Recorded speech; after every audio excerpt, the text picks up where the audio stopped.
Saudara, keluarga besar Gubernur Jawa Barat Ridwan Kamil mengapresiasi dukungan dari pemerintah Kota Bern yang diberikan secara langsung kepada Ridwan Kamil selama proses pencarian putra sulungnya Eril di Sungai Are.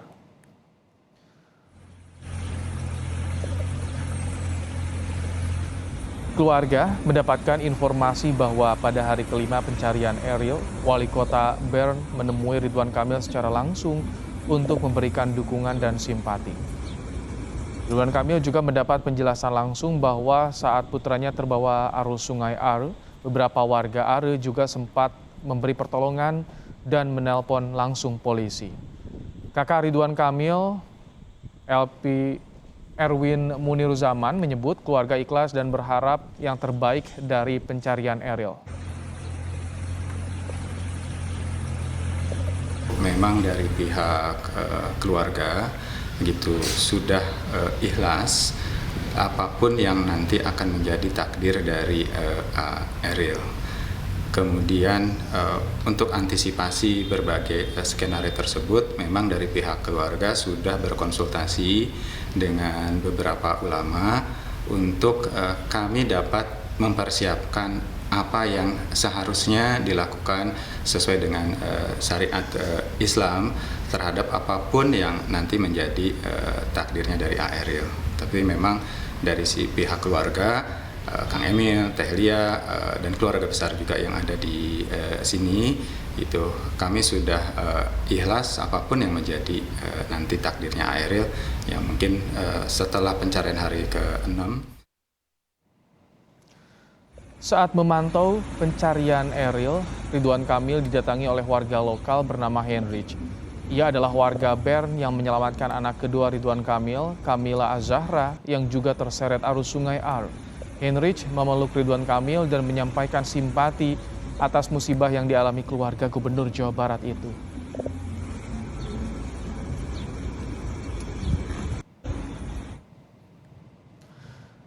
Pencarian Eril terus dilakukan hingga hari ini. Upaya pencarian Eril mendapat perhatian dari otoritas Bern.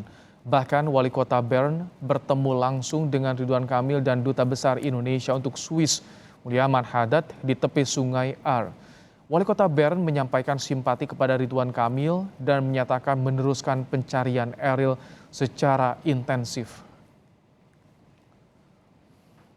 Mayor of Bern, ya, atau dari Wali Kota Bern, dan Wali Kota Bern menyampaikan rasa simpatinya dan ikut mengucapkan dukungan dan support kepada Pak Ridwan Kamil dan keluarga untuk tetap tabah, dan sambil berjanji beliau akan meneruskan pencarian secara intensif. Mudah-mudahan, saya kira komitmen support dari otoritas setempat menurut saya sangat baik dan sangat melegakan bagi kita. Tim SAR Bern bersiap meneruskan pencarian Eril pada Selasa pagi waktu setempat. Area pencarian fokus di titik awal Eril masuk ke Sungai Are hingga ke pintu air yang berjarak 20 km. Pencarian semakin intensif dengan metode jalan kaki, perahu, drone, dan selam.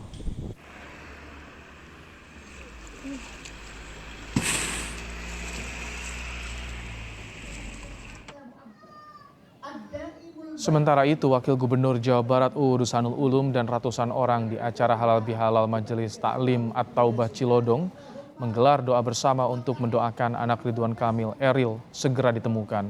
Wagub juga menyatakan Pemprov Jawa Barat telah mengajukan cuti Ridwan Kamil hingga 4 Juni dan ada kemungkinan diperpanjang. Beserta soneta grupnya. Masih sama seperti itu. Ya, hanya kita doa aja. Tapi menurut informasi katanya di Selasa ini, karena diperkirakan airnya surut, mudah-mudahan ada perkembangan yang berarti. Itu informasi yang diterima sama saya. Sehingga Pak Emil pun, ya, mending nunggu hari Selasa ini. Kemarin katanya seperti itu adanya, tetapi juga sekalipun airnya besar, karena alat-alatnya canggih, kata Pak, atau kata orang yang di sana, tetap pencarian juga maksimal. Memasuki hari ke-6 pencarian Eril, Ridwan Kamil mengunggah video pendek di Instagramnya yang bertuliskan mohon doanya pencarian Ananda Eril masih terus dilakukan. Semoga Allah Subhanahu wa taala memudahkan ikhtiar ini. Amin ya robbal alamin. Selain itu, Ridwan Kamil juga menulis dan terima kasih dari kami sekeluarga kepada semua yang sudah ikhlas mendoakan dan melaksanakan doa bersama. Semoga Allah membalas ketulusan hati Anda semua. Jazakallah. Saudara, untuk mengetahui situasi terkini upaya pencarian putra Ridwan Kamil yang hilang di Sungai Aare, Bern, Swiss, sudah ada koresponden Kompas TV dari Bern, Swiss, Rizka Wulandari. Selamat petang waktu Indonesia, Rizka. Selamat petang. Baik, Rizka, bagaimana pencarian Eril hari ini, Rizka? Halo. Halo, Rizka. Anda bisa Halo, menyalakan kembali kameranya, Rizka? Rizka, bagaimana upaya pencarian Eril hari ini? Selamat petang, Jakarta. Halo. Baik, tampaknya sambungan audio kita dari Jakarta bersama dengan Rizka Wulandari agak terganggu. Rizka, bagaimana pencarian Eril hari Halo. ini? Ya, halo. Kita sudah bisa mendengar, Rizka. Halo, Rizka. Silakan langsung, Rizka. Seperti apa pencarian Eril hari ini? Rizka, audionya bisa dibuka. Halo, selamat sore, selamat petang Jakarta. Tadi pagi saya telah bicara dengan juru bicara kepolisian Bern, Magdalena Ross.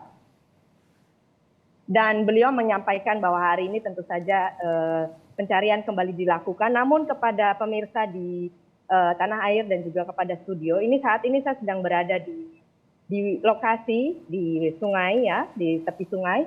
Dan bisa Anda lihat bahwa dalam 1 jam situasi dapat berubah sangat cepat. Ketika 1 jam lalu ada matahari dan suhu sekitar 14 derajat, tiba-tiba saja suhu menjadi turun dan saya harus mengenakan jaket juga karena ada angin besar dan awan menutupi matahari. Jadi itu adalah salah satu hal yang disampaikan oleh juga juru bicara kepolisian mengapa pencarian saat ini tidak mudah. Mengapa pencarian memiliki banyak tantangan? Demikian mungkin bisa dapat saya sampaikan. Rizka, ketika pencarian tidak mudah, ada banyak tantangan. Upaya apa yang saat ini tengah dilakukan tim SAR? Tim SAR terus melakukan, tentu saja tim SAR terus melakukan pencarian. Namun Anda mungkin di tanah air dan di studio tidak dapat membayangkan ya. Jadi bisa saya sampaikan lihat bahwa arusnya sangat kuat. Kemudian juga dalam waktu yang tidak lama lagi 60% hujan akan turun. Kemudian juga suhu tiba-tiba turun dan sampai 3 hari yang akan datang juga akan ada badai. Dan badai ketika kita berbicara tentang hujan di Eropa tidak hanya air tapi juga bisa berbentuk hujan es batu dan itu membahayakan siapapun yang ada di udara terbuka. Oleh karena itu tim SAR juga harus memperhatikan apakah situasi ini cukup aman untuk mereka untuk turun ke lapangan.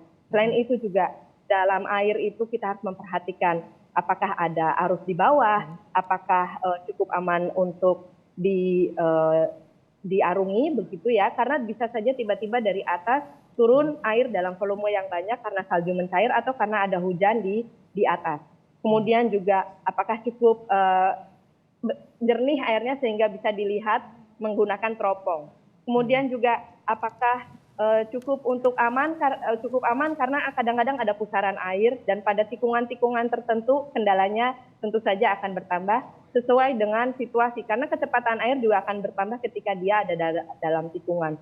Oleh karena itu banyak sekali hal yang menjadi pertimbangan untuk tim turun ke lapangan apakah cukup masuk akal dan juga apakah cukup aman bagi tim untuk melakukan pencarian demikian dan ini adalah hal yang standar mereka dalam hal pencarian mungkin itu yang saya.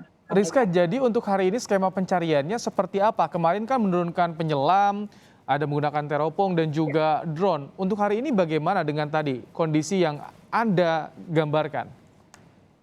Kurang lebih sama, itu adalah tantangan yang mereka hadapi sejak hari pertama, yang mungkin tidak sempat disampaikan oleh tim karena mereka tidak boleh berbicara. Tapi tadi saya sempat ke kantor kepolisian dan menanyakan hal-hal demikian. Tentu saja secara teknis akan disampaikan paparannya nanti langsung oleh juru bicara. Namun itu adalah gambaran kurang lebih yang mereka sampaikan kepada saya mengapa pencarian korban tidak semudah seperti halnya misalnya di tanah air, atau mengapa tubuh tidak segera keluar ya dari air misalnya. Itu juga karena ada tekanan air dan sebagainya. Jadi tidak, proses alamiah di sini tidak sama dengan sungai-sungai di tanah air karena situasi alamiah yang ada di sini. Demikian.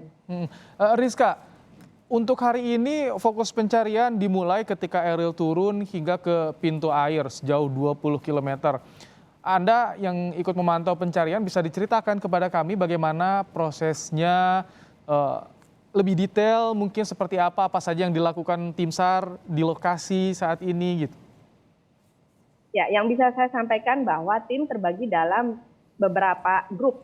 Ya, mereka tidak satu grup saja. Terbagi dalam beberapa grup di mana setiap grup memiliki titik panjang tertentu untuk mereka cari.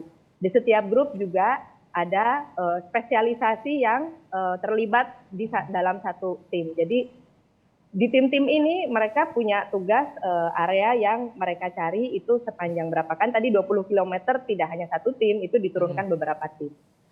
Ya, dan metodenya sama sebetulnya, tapi yang harus diperhatikan adalah situasi dari jam ke jam, karena bisa berubah dalam 1 jam, situasi bisa berubah, dan itu yang harus diperhatikan oleh tim. Selain itu juga tentu saja kondisi di bawah air itu menjadi perhatian mereka. Mungkin itu yang bisa saya sampaikan. Rizka, setelah adanya kejadian ini pencarian Eril, bagaimana dengan kondisi Sungai Are? Apakah juga masih ada wisatawan di sana yang berenang di Sungai Are atau seperti apa, Rizka? Boleh saya sampaikan bahwa tidak ada yang berubah dalam kehidupan keseharian masyarakat. Tentu saja beberapa yang saya tanya gitu ya, menyampaikan simpati mereka dan menyampaikan juga keprihatinan mereka bahwa ada warga Indonesia yang hilang di sungai. Namun bagi mereka itu adalah sesuatu yang menjadi menjadi tidak normal tentu saja.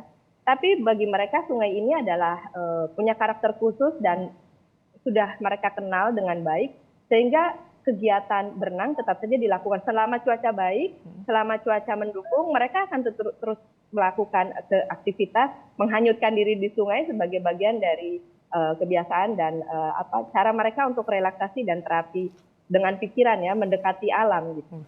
Kalau untuk turis asing bagaimana? Apakah ada guide sendiri, ada pengamanan yang lebih mungkin untuk turis asing di sana?